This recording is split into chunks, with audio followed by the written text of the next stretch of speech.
As you can see, we've had our eye on you for some time now, Mr. Anderson. All I'm offering is the truth, nothing more.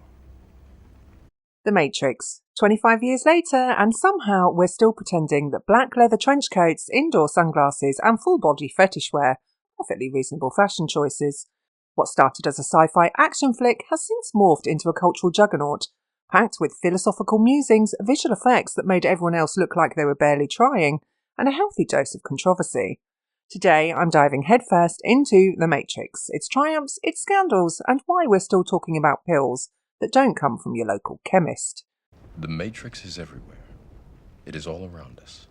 So plug in, sit back, and follow me down the rabbit hole through production, plot, cast, themes, legacy, and whatever else I can think of. Now, the 80s may have given us Blade Runner, Aliens, and Predator. By the 90s, we got T2 and The Matrix, which ramped things up by making sure we questioned reality itself, while dodging bullets in slow motion. The 80s asked, what does it mean to be human? The 90s took it a step further and asked, is any of this even real? This movie is actually a cinematic Frankenstein, stitching together chunks of sci-fi, philosophy, and action from other works, yet somehow managing to look revolutionary. Let's be blunt, Philip K. Dick's Total Recall and James Cameron's Terminator laid the groundwork for The Matrix's dystopian AI-controlled future, down to the red pilling of Neo. And it doesn't stop there. William Gibson's Neuromancer might as well have been the blueprint for the virtual reality world, with its hackers and cyberspace obsession. Even The Invisibles by Grant Morrison is eerily close, with its rebels against a hidden oppressive system, so much so that Morrison accused the Wachowskis of blatant theft. Descartes' Meditations is practically spoon-fed to the audience, embedded in the very heart of Neo's journey to questioning reality, while Baudrillard's Simulacra and Simulation literally makes a cameo as a prop in the film, hammering home the philosophical underpinnings. Yet for all its cribbing, nicking and copying, the Wachowskis turned this hodgepodge of influences into something undeniably iconic. Sure, The Matrix borrowed half of its ideas from elsewhere, but no one had ever made reality-doubting and gun-fu this stylish. Despite a plagiarism lawsuit from Sophia Stewart thrown out in 2005, the film still managed to become a cultural juggernaut. It's a TED talk in how to remix ideas and make them look cooler than anyone else ever could. So how did we end up here? Well, in a move that can only be described as bold or possibly reckless, Warner Brothers handed the keys of The Matrix to the Wachowskis, a sibling duo whose main claim to fame at the time was a modest thriller called Bound. Their pitch? A genre-blending, reality-questioning kung fu extravaganza that mixed cyberpunk aesthetics with ancient philosophy. Naturally, this left the studio either terrified or thoroughly confused, but they greenlit it anyway, because what could possibly go wrong with a film that couldn't decide if it wanted to be Blade Runner or Enter the Dragon? Casting for The Matrix was a veritable revolving door of what-ifs, and Hollywood myths. The late Brandon Lee, fresh off his role in The Crow, is now rumoured to have been considered for Neo. But alas, the movie didn't even start pre-production until 1995, and this is likely to be one of those urban Hollywood legends. Then came Will Smith, who for some reason decided to star in Wild Wild West instead, because apparently steampunk cowboys seemed like a safer bet than existential kung fu. Eventually the role landed with Keanu Reeves, who in retrospect seems like he was born to play Neo, mainly because no one does a mildly confused saviour quite like Keanu. Meanwhile, Lawrence Fishburne stepped into the role of Morpheus after Sean Connery reportedly took one look at the script and said, "No thanks." Fishburne's gravitas made him the perfect mentor figure, while Carrie-Anne Moss, relatively unknown at the time, donned Trinity's leather and PVC ensemble, and turned it into an icon of cool. Hugo Weaving's Agent Smith rounded out this cast, delivering lines with a level of disdain that could age milk. As production kicked off, the Wachowskis found themselves navigating the kind of logistical nightmare that only happens when you decide to invent entirely new filmmaking techniques. Bullet time, that now iconic visual effect, required an elaborate setup involving a ridiculous number of cameras and a level of precision usually reserved for brain surgery. It was ambitious, to say the least, but if you're going to redefine the action genre, why not aim for the moon? The cast wasn't just handed scripts, they were handed months of grueling martial arts training. Keanu Reeves, Carrie-Anne Moss and Lawrence Fishburne became well acquainted with the business end of choreographers' patience. The result? fight scenes that felt more like ballet with guns, a sort of high-stakes interpretive dance where failure meant a lot more than just a misstep. Those stilted, crisp, upright movements is now an oft mimicked and copied fighting style. This happened because Keanu had actually had back surgery, so he had to stay upright and fairly straight. But all was not harmonious in Matrix Land, because behind the scenes, whispers of creative tension circulated, standard fare for a project of this size. The Wachowskis were determined to keep their vision intact, despite the studio's understandable jitters. After all, when you're backing a film that features philosophical debates in between slow-motion shootouts, you might start questioning your life choices too. What does analog versus digital sound like? The score of The Matrix, composed by Don Davis, is a driving force that shapes the film's atmosphere, functioning almost as an additional character alongside Neo and Morpheus. Davis masterfully blends traditional orchestral music with industrial, almost mechanical sounds, creating a sonic landscape that mirrors the clash between the organic and the synthetic, a central theme in the movie. The sweeping orchestral movements give weight to Neo's journey of self-discovery, while the harsher, metallic elements reflect the cold, calculated precision of the Matrix machine-dominated world. His music underscores every scene with a sense of urgency and foreboding, making even the quieter moments feel loaded with tension. It's a score that doesn't just sit in the background, it actively drives the narrative, amplifying the philosophical and existential weight of the film. Davis's compositions heighten the emotional stakes in key scenes, adding layers to moments that might otherwise play out as straightforward action. When Neo begins to unlock his potential, the swelling orchestral score reflects the enormity of his transformation, imbuing his actions with a sense of fate and inevitability.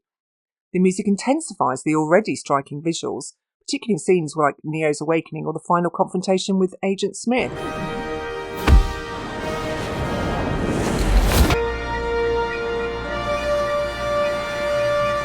The use of orchestral music, especially in a film steeped in techno-futurism, provides a stark contrast, reminding us of the human element at the core of the story. Davis doesn't just compose music for the scenes, he composes music for the existential crisis at the heart of The Matrix. But there were also those iconic electronic tracks that really defined The Matrix's aesthetic. Hell Ahead Spy Break pulses through the infamous lobby shootout, turning chaos into something almost rhythmic, while Rob Dugan's Club to Death eerily underscores the surrealism of The Matrix itself. Sound design in The Matrix is an expert-level flex in cinematic superiority, from the eerie mechanical hum of The Matrix itself to the visceral impact of every punch, kick and gunshot. So what happens in this kung fu, cyberpunk, sci-fi action movie? Well, the plot of The Matrix, like most that stand the test of time, is deceptively simple. Ordinary bloke wakes up one day to discover his entire existence is a lie. Joins an underground resistance, picks up kung fu in the time it takes most of us to boil a kettle, and no big deal, saves the entire human race.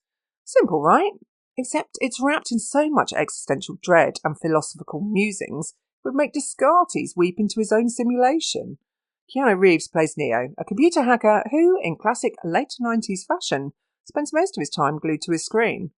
Instead of landing a new IT job, preferably one without a hellscape cubicle, he accidentally unearths the truth. The world as he knows it is a simulation. A little techno-prison designed by machines to keep humans docile, while siphoning off their energy. It's one of the most dystopian spins on being stuck in the rat race that cinema has ever thrown at us. Neo is swiftly recruited by Morpheus, a man who speaks in riddles and cryptic one-liners, and has obviously been reading too much Nietzsche over breakfast. Morpheus seems to have the vibe of a philosophy professor who decided academia wasn't quite apocalyptic enough for him. Then there's Trinity, who barely says a word but can kick someone's teeth in without so much as breaking a nail. Together they go toe-to-toe with the agents, essentially digital bouncers in sharp suits and sunglasses, doing their best to keep the simulation running smoothly. Neo, meanwhile, spends most of the film grappling with his apparent role as the One, the Messiah destined to unplug humanity from this dystopian screensaver. Naturally, being the chosen one comes with a healthy dose of imposter syndrome, as Neo fumbles through his existential crisis, half convinced he's more likely to break his own nose than save the world. The narrative mixes deep philosophical debate with just enough technobabble to keep the nerds happy, like me, all while making us wonder if we're really in charge of our lives, or just unwitting extras in some giant computer program. Of course, none of this stops the film from layering in slow-motion backflips and gunfights that wouldn't look out of place in a choreographed acid trip. It's a heady blend of dystopia and action that manages to be both mind-bending and really fluffing cool. An achievement, really, considering it's a film about people in leather trench coats, fetish wear and dodging bullets, and what looks like an early version of Windows 95. So who's in this? The casting in The Matrix could have taken the film in any number of directions, but it ultimately landed on a near-perfect blend of talent, chemistry, and impeccable timing. Keanu Reeves as Neo has since become legendary. It's hard to imagine anyone else in the role. This particular brand of understated, almost stoic heroism fits Neo's arc perfectly, from confused everyman to reluctant saviour. Reeves brought an introspective, quiet depth. There are two ways out of this building. One is that scaffold, the other is in their custody. To a character that had to believably question the fabric of reality without coming off as overly self-serious or melodramatic. How about, and you give me my phone call. I give you the finger. There is no spoon. No. I know it. He's the one. Lawrence Fishburne's Morpheus brings an undeniable gravitas to every scene. At last. He delivers lines that on paper are about computer programs and simulated realities. Your clothes are different, the plugs in your arms and head are gone. Your hair has changed. Your appearance now is what we call residual self-image. With such conviction and weight that he manages to make them sound like the most profound philosophical statements of the century. Fishburne's presence elevates the film's dialogue, turning abstract concepts into palpable, urgent truths. And I show you how deep the rabbit hole goes. As the mentor figure, his calm authority contrasts brilliantly with Neo's initial uncertainty, making their dynamic one of the most compelling mentor-protege relationships in modern cinema. I told you I can only show you the door.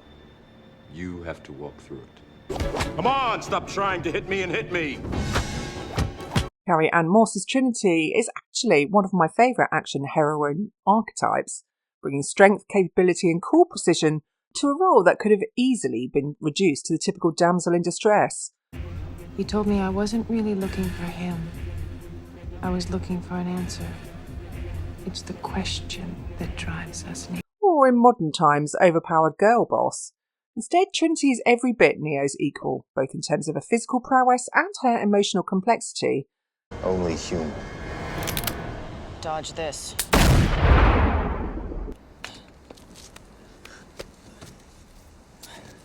It's believable because it's set in the Matrix, where the physicality isn't necessarily just about your physical prowess, but also your strength of mind. Moss also infused Trinity with quiet determination, making her a character who operates on her own terms, entirely devoid of any need for validation from male characters, or belittlement of them to make herself feel better. Then there's Hugo Weaving as Agent Smith, who brought one of the most chilling and iconic antagonists to the screen. Weaving's monotone delivery somehow conveys a mix of utter boredom and deep-seated contempt for humanity. My colleagues believe that I am wasting my time with you. Oh, Mr. Anderson. You disappoint me. And tell me, Mr. Anderson, what good is a phone call if you're unable to speak? He plays Smith with a kind of restrained menace that makes every interaction unsettling, as though he's moments away from snapping, but in the coldest, most calculated way possible. His disdain for the human race is so palpable, it almost feels personal. This prison, this reality, whatever you want to call it, I can't stand it any longer. Your stink. Every time I do, I fear that I've somehow been infected. Weaving took the role of an emotionless program and imbued it with layers of repressed rage, turning Agent Smith into one of the more memorable villains in sci-fi history.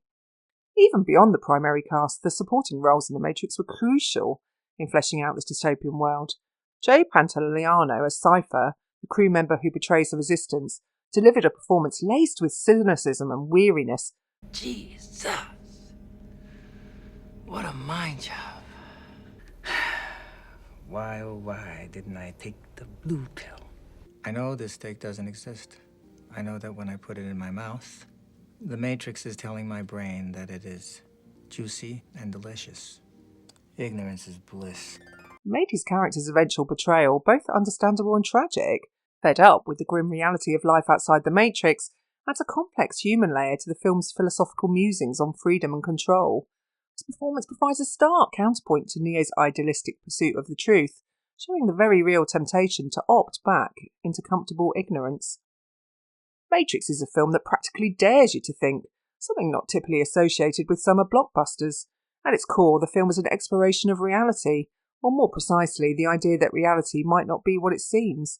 It's a theme that's been explored in philosophy for centuries, but rarely with this much kung fu and gunfire. The Matrix itself is a metaphor for any system that seeks to control and pacify, whether it's through technology, politics, or even social norms. The film also delves into the age-old debate between free will and determinism. Is Neo's destiny preordained, or does he have the power to shape his own future? The Oracle's cryptic advice suggests that the truth lies somewhere in between, leaving both Neo and the audience to grapple with the implications. Another key theme is identity. Neo's journey from Thomas Anderson, a mild-mannered office worker, to the One is a classic tale of self-discovery, but with a digital twist. The film challenges the notion of fixed identity, suggesting that who we are might be more fluid and more influenced by external forces than we'd like to admit.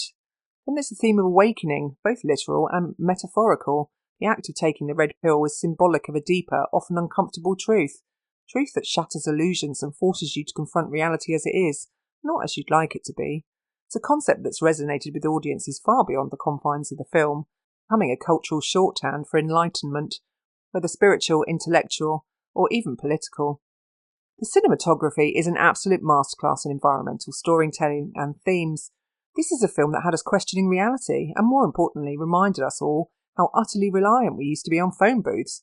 Yes, in this slick dystopian future full of shiny digital illusions, the most important piece of tech is a payphone. It hasn't been cleaned since 1984. Forget the fancy touchscreens or futuristic AI. If you want to escape, you'll need a hunk of metal that smells like wee and disappointment.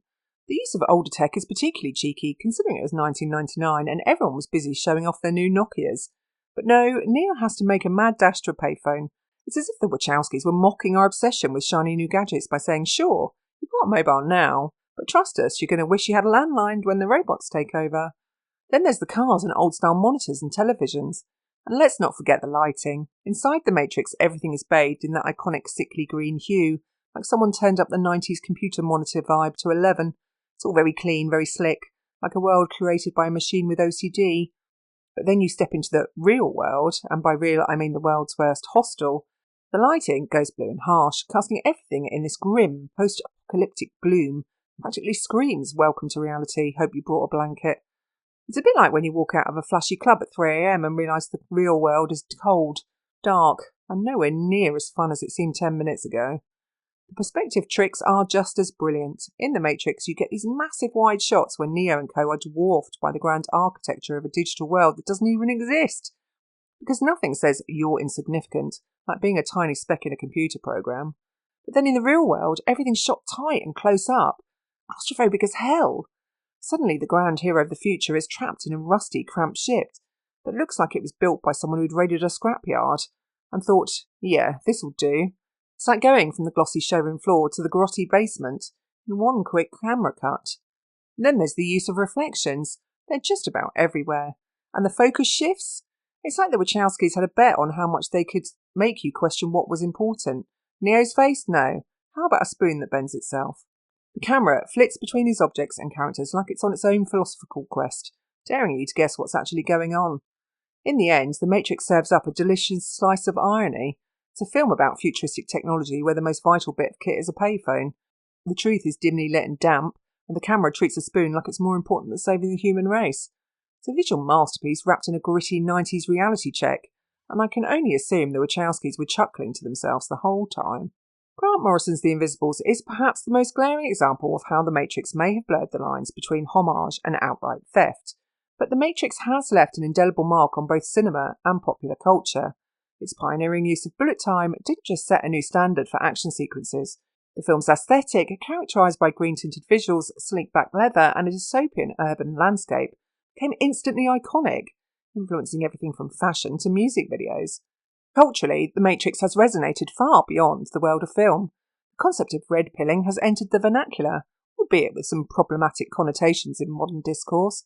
Originally a metaphor for awakening to an uncomfortable truth, it's now used across various ideological spectrums, often straying far from its philosophical roots. This shift in meaning highlights how The Matrix has embedded itself in the broader cultural consciousness, becoming a reference point for discussions about reality control and resistance. The film's influence is also evident in the countless movies, TV shows and video games that have borrowed its visual style, narrative structure and cinematic depth. Christopher Nolan's Inception, for example, owes a significant debt to The Matrix in its exploration of layered realities and the manipulation of perception. Even the Marvel Cinematic Universe has nodded to The Matrix in its action choreography and the way it visualises digital or simulated environments. And then there's all the parodies. You know you've made it when you rock up in The Simpsons. So, 25 years on, here we are, still talking about The Matrix, a film that redefined what a sci-fi blockbuster could do, whilst also generating more than its fair share of controversy. Whether you see it as a masterpiece of original storytelling or a clever remix of existing ideas, there's no denying its impact. The Matrix continues to challenge our perceptions of reality, question the nature of free will, and explore what it means to awaken the truth. It's a film that invites us to look beyond the surface, to dig deeper into the ideas that shape our world, and to consider the possibility that reality is far more complex and far less trustworthy than we might like to believe. And perhaps that's why The Matrix has endured. It doesn't just entertain, it engages, provokes, and most importantly, it makes us think. With The Matrix, we remember that even the most iconic works of art are part of a larger conversation, one that spans across mediums, influences, and generations. So whether you're Team Red or Blue Pill, one thing is certain, The Matrix has ensured that the debate about reality, control, and freedom is far from over. And as you reflect on these themes, the choice to explore deeper truths is always yours to make. So take the plunge and tell me in the comments, what does The Matrix mean to you after all these years? What truths have you uncovered? Join the conversation because the rabbit hole is always deeper than it seems. And remember, in the world of The Matrix, the journey isn't just about discovering the truth, it's about deciding what to do with it. If this exploration has left you questioning your own reality or simply wanting more, then you won't want to miss my next video, where I'll be diving into the sequel, Matrix Reloaded, and we'll see how well the franchise continues its philosophical journey, or if it starts to lose its grip on the very reality it so boldly defined.